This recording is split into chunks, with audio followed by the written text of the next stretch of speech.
ಮನೆಯ ಪೂರ್ವ ಈಶಾನ್ಯ ಇದೆ, ಇದು ಉತ್ತರ ಈಶಾನ್ಯ.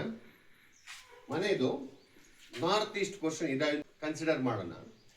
ಮನೆ ಆಕ್ಚುಲಿ ಇಲ್ಲಿವರೆಗೂ ಇದೆ, ಇದಾದ್ಮೇಲೆ ಕಿಟಕಿ ಇಲ್ಲ. ಮನೆಗೆ ನಾರ್ತ್ ಈಸ್ಟ್ ಪೋರ್ಷನ್ ಅಲ್ಲೇ ಎಕ್ಸ್ಟ್ರೀಮ್ ಈಶಾನ್ಯ ಭಾಗಕ್ಕೆ ಮೆಟ್ಲು ಬಂದಿದೆ. ಮನೆಗೆ ಕಿಟಕಿ ಇಲ್ಲ ಇಲ್ಲಿ, ಬಟ್ ಇದು ಫುಲ್ ಗೋಡೆ ಕಟ್ಟಿದ್ದಾರೆ. ಇದು ಈ ಜಾಗದಲ್ಲಿ ಈ ಪೋರ್ಷನ್ ಅಲ್ಲಿ ಈಶಾನ್ಯ ಭಾಗದಲ್ಲಿ ಮೆಟ್ಟಲು ಹೀಗಿರಬಾರ್ದು. ಈಗ ಇರೋದ್ರಿಂದ ಮನೆನ ನೀವು ಕಟ್ಟಲಿಕ್ಕೆ ಆಗಲ್ಲ. ಕೇಳಿಸ್ಕೊಂಡ್ರಾ? ಮನೆನ ಕಟ್ಟಲಿಕ್ಕೆ ಆಗಲ್ಲ.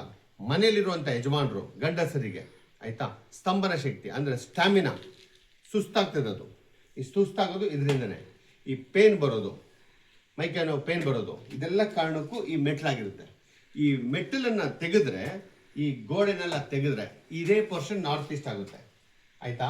ಈ ಪೋರ್ಷನ್ ಆಯಿತು ಅಂದರೆ ಈ ಮನೆ ಬೇಗ ಕಂಪ್ಲೀಟ್ ಆಗುತ್ತೆ. ನಿಂತೋಗುವಂಥದ್ದು ಮನೆಗಳಿಗೆ ಈ ಮೆಟ್ಟಲು, ಈ ನಾರ್ತ್ ಈಸ್ಟ್ ಇರೋ ಗೋಡೆ ನೋಡಿ, ತೋರಿಸ್ತಾ ನೋಡಿ ಈಗ ಈ ಕಡೆ, ಇಷ್ಟು ಕಾರಣ ಆಗುತ್ತೆ. ಹಾಗಾಗಿ ಸಹೋದರಿಯರೇ, ಆಯಿತಾ, ನನ್ನ ಅಕ್ಕ ತಂಗಿಯರೇ, ಇದನ್ನು ನೋಡ್ಕೊಳ್ಳಿ. ಈ ರೀತಿ ತಪ್ಪಿದರೆ ಫಸ್ಟು ಮೆಟ್ಟಲನ್ನು ತೆಗೆಸಿ.